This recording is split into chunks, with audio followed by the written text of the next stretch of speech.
ನಮಸ್ಕಾರ ಸ್ನೇಹಿತರೆ, ನಾನು ಪ್ರತಿಮಾ. ನೀವು ಹೋಟೆಲ್ಗಳಲ್ಲೆಲ್ಲ ತುಂಬ ರುಚಿಯಾಗಿರುವಂಥ ಈ ಪೂರಿ ಸಾಗುವನ್ನು ತಿಂದಿರ್ತೀರಲ್ವ. ಬಾಂಬೆ ಸಾಗು, ಚಪಾತಿ ಇರಲಿ, ದೋಸೆ ಇರಲಿ ಅಥವಾ ಪೂರಿ ಇರಲಿ, ಪ್ರತಿಯೊಂದಕ್ಕೂ ಈ ಸಾಗು ಸರಿ ಹೊಂದುವಂತೆ. ಅದೇ ಸಾಗುವನ್ನು ನಾವಿವತ್ತು ಹೋಟೆಲ್ಗಿಂತ ರುಚಿಯಾಗಿ ಮನೆಯಲ್ಲಿ ನಾವು ಹೇಗೆ ಮಾಡ್ಬೋದು ಅಂತ ನೋಡ್ಕೊಬರೋಣ ಬನ್ನಿ. ಮೊದಲಿಗೆ ಒಲೆ ಮೇಲೆ ಒಂದು ಪಾತ್ರೆಯನ್ನು ಇಟ್ಕೊಂಡಿದ್ದೇನೆ. ಅದಕ್ಕೊಂದು 2 ಸ್ಪೂನ್ ಎಣ್ಣೆ ಹಾಕ್ಕೊಂಡಿದ್ದೇನೆ. ಆಗ ಒಂದು ಅರ್ಧ ಸ್ಪೂನು ಸಾಸಿವೆ, 1 ಸ್ಪೂನು ಕಡಲೆಬೇಳೆ, 1 ಸ್ಪೂನು ಉದ್ದಿನಬೇಳೆ ಇದನ್ನು ಹಾಕಿ, ಇಲ್ಲಿ ನಾನು 1 ಸ್ಪೂನ್ ಜೀರಿಗೆ ತಗೊಳ್ತಾ ಇದ್ದೇನೆ. ಯಾಕಂದರೆ ನಾವು ಆಲೂಗಡ್ಡೆನ ಯೂಸ್ ಮಾಡ್ತೇವಲ್ಲ, ಅದು ಸ್ವಲ್ಪ ಗ್ಯಾಸ್ಟ್ರಿಕ್ ಇರುವಂಥವರು ಈ ರೀತಿ ಜೀರಿಗೆ ಹಾಕ್ಕೊಳ್ಳೋದ್ರಿಂದ ಅದು ಅವಾಯ್ಡ್ ಆಗುತ್ತೆ. ಹಾಗಾಗಿ ಜೀರಿಗೆಯನ್ನು ಕಂಪಲ್ಸರಿಯಾಗಿ ಯೂಸ್ ಮಾಡಿ. ಆವಾಗ ನಮ್ಮ ಅಸಿಡಿಟಿ ಪ್ರಾಬ್ಲಮ್ ಸ್ವಲ್ಪ ಕಡಿಮೆ ಆಗುತ್ತೆ. ಇವಾಗ ಜೀರಿಗೆಯನ್ನು ಹಾಕಿ, ಹಾಗೆ ಒಂದು 4-5 ಎಸ್ಲು ಕರಿಬೇವನ್ನು ಹಾಕ್ಕೊಳ್ಳುವ.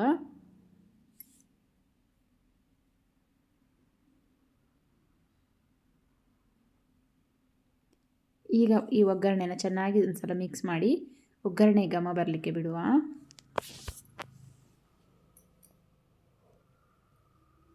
ಇದು ಚೆನ್ನಾಗಿ ಫ್ರೈ ಆಗಬೇಕು.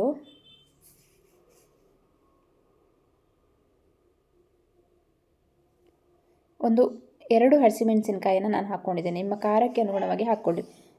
ನೀವು ಎಷ್ಟು ಕ್ವಾಂಟಿಟಿಯಲ್ಲಿ ತೊಗೊಳ್ತೀರಾ ಅಷ್ಟು ಖಾರವನ್ನು ನೀವು ಹಾಕ್ಕೊಳ್ಬೋದು. ಈಗ ಚೆನ್ನಾಗಿ ಇದನ್ನು ಕೂಡ ಫ್ರೈ ಮಾಡಿಕೊಂಡು, ನಾನಿಲ್ಲಿ 1 ಈರುಳ್ಳಿಯನ್ನು ಚಿಕ್ಕ ಚಿಕ್ಕದಾಗಿ ಕಟ್ ಮಾಡಿ ಇಟ್ಕೊಂಡಿದ್ದೇನೆ. ಅದನ್ನು ಕೂಡ ಹಾಕ್ಕೊಳ್ತೇನೆ.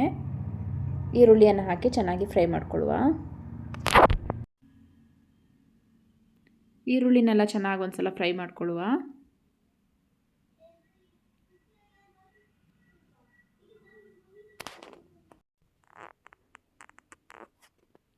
ಇಲ್ಲಿ ನಾವು ಸ್ವಲ್ಪ ಈರುಳ್ಳಿನ ಜಾಸ್ತಿ ಫ್ರೈ ಮಾಡ್ಕೊಳ್ಬೇಕಾಗುತ್ತೆ. ಚೆನ್ನಾಗಿ ಫ್ರೈ ಆದರೆ ಟೇಸ್ಟ್ ಚೆನ್ನಾಗಿ ಬರುತ್ತೆ. ಹಾಗೆ ಒಂದು 2 ಟೊಮೊಟೊವನ್ನು ಕಟ್ ಮಾಡಿ ತೊಗೊಂಡಿದ್ದೇನೆ. ಅದನ್ನು ಕೂಡ ಹಾಕಿ, ಚಿಕ್ಕ ಚಿಕ್ಕ ಟೊಮೊಟೊವನ್ನು ತೊಗೊಂಡಿದ್ದೇನೆ ನಾನು. ಇವಾಗ ಅದು ಕೂಡ ಚೆನ್ನಾಗಿ ಈರುಳ್ಳಿ ಟೊಮೊಟೊ ಫ್ರೈ ಆಗಬೇಕು. ಈರುಳ್ಳಿ ಮತ್ತು ಟೊಮೆಟೊವನ್ನು ಚೆನ್ನಾಗಿ ನಾವು ಎಣ್ಣೆಯಲ್ಲಿ ಫ್ರೈ ಮಾಡಿಕೊಂಡಾಗ ಈ ಸಾಗುದು ಟೇಸ್ಟ್ ಕೂಡ ತುಂಬ ಚೆನ್ನಾಗಿ ಬರುತ್ತೆ.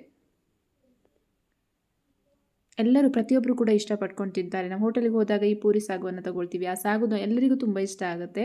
ಬಟ್ ಅದನ್ನು ನಾವು ಮನೆಯಲ್ಲೇ ಹೆಲ್ತಿಯಾಗಿ ಮಾಡ್ಕೊಂಡು ತಿನ್ಬೋದಲ್ವ.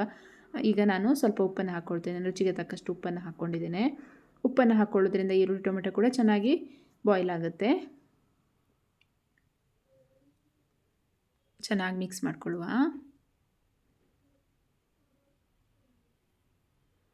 ಇಲ್ಲಿ ನಾನು 3 ಆಲೂಗಡ್ಡೆಯನ್ನು ಬೇಯಿಸಿ ಈ ರೀತಿ ಸ್ಮ್ಯಾಶ್ ಮಾಡಿ ಇಟ್ಕೊಂಡಿದ್ದೇನೆ.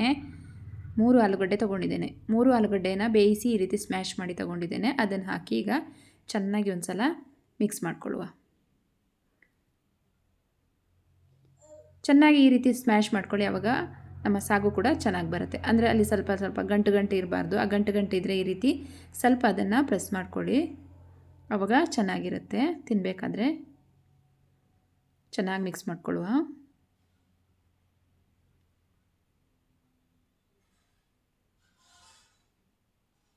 ಸ್ವಲ್ಪ ಹೊತ್ತು ಇದನ್ನು ಎಣ್ಣೆಲೆ ಈ ರೀತಿ ಮಿಕ್ಸ್ ಮಾಡಿಕೊಂಡಾಗ ಟೇಸ್ಟ್ ತುಂಬ ಚೆನ್ನಾಗಿ ಬರುತ್ತೆ ಅಂತ.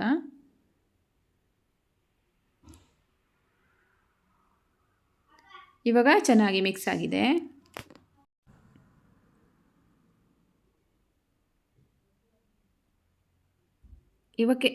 ಇದಕ್ಕೆ ನಾನು ಇವಾಗ ಒಂದು ಅರ್ಧ ಸ್ಪೂನು ಅರಿಶಿಣದ ಪೌಡರನ್ನು ಹಾಕ್ಕೊಳ್ತೇನೆ. ಅರಿಶಿಣದ ಪೌಡರನ್ನು ಹಾಕಿ ಚೆನ್ನಾಗಿ ಒಂದು ಸಲ ಮಿಕ್ಸ್ ಮಾಡಿಕೊಳ್ಳುವ.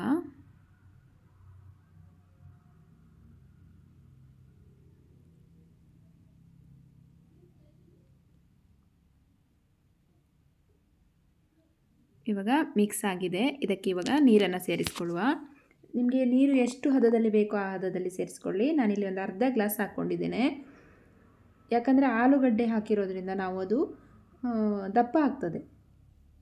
ನಮ್ಮ ಸಾಗು ಇದೆಯಲ್ಲ, ಇದು ದಪ್ಪ ಕುದ್ದ ತಕ್ಷಣ ದಪ್ಪ ಬರುತ್ತೆ. ಹಾಗಾಗಿ ನಿಮಗೆ ಯಾವ ಕ್ವಾಂಟಿಟಿಯಲ್ಲಿ ಬೇಕು ಆ ಇದರಲ್ಲಿ ನೀವು ನೀರನ್ನು ಸೇರಿಸ್ಕೊಳ್ಬೋದು. ಇಲ್ಲಿ ನೋಡಿ, ಇವಾಗ ಯಾವ ರೀತಿ ದಪ್ಪ ಆಯಿತು ನೋಡಿ. ಈ ರೀತಿ ಬರುತ್ತೆ. ಥಿಕ್ನೆಸ್ ಈ ಥರ ಇದೆ. ಇದಕ್ಕೆ ಇನ್ನೂ ಬೇಕಾದರೆ ನೀವು ನೀರನ್ನು ಸೇರಿಸ್ಬೋದು. ಚೆನ್ನಾಗಿ ಕುದಿ ಬರಬೇಕಿದೆ. ಇವಾಗ ನಾನು ಇಷ್ಟು ಮಾಡ್ಕೊಂಡಿದ್ದೀನಿ.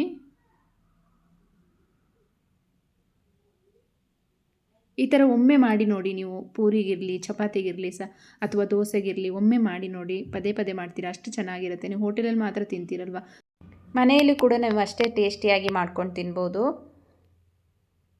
ಇವಾಗ ಇದು ಚೆನ್ನಾಗಿ ಒಂದ್ಸಲ ಕುದಿ ಬರಬೇಕು. ಆಲೂಗಡ್ಡೆನ ಉಪಯೋಗಿಸೋದ್ರಿಂದ ಇದು ದಪ್ಪ ಆಗ್ತಾ ಹೋಗುತ್ತೆ. ನಾವು ಕುದಿಸಿದಷ್ಟು ಇದು ದಪ್ಪ ಆಗುತ್ತೆ, ಇದರ ಥಿಕ್ನೆಸ್ಸು ದಪ್ಪ ಆಗ್ತಾ ಬರುತ್ತೆ.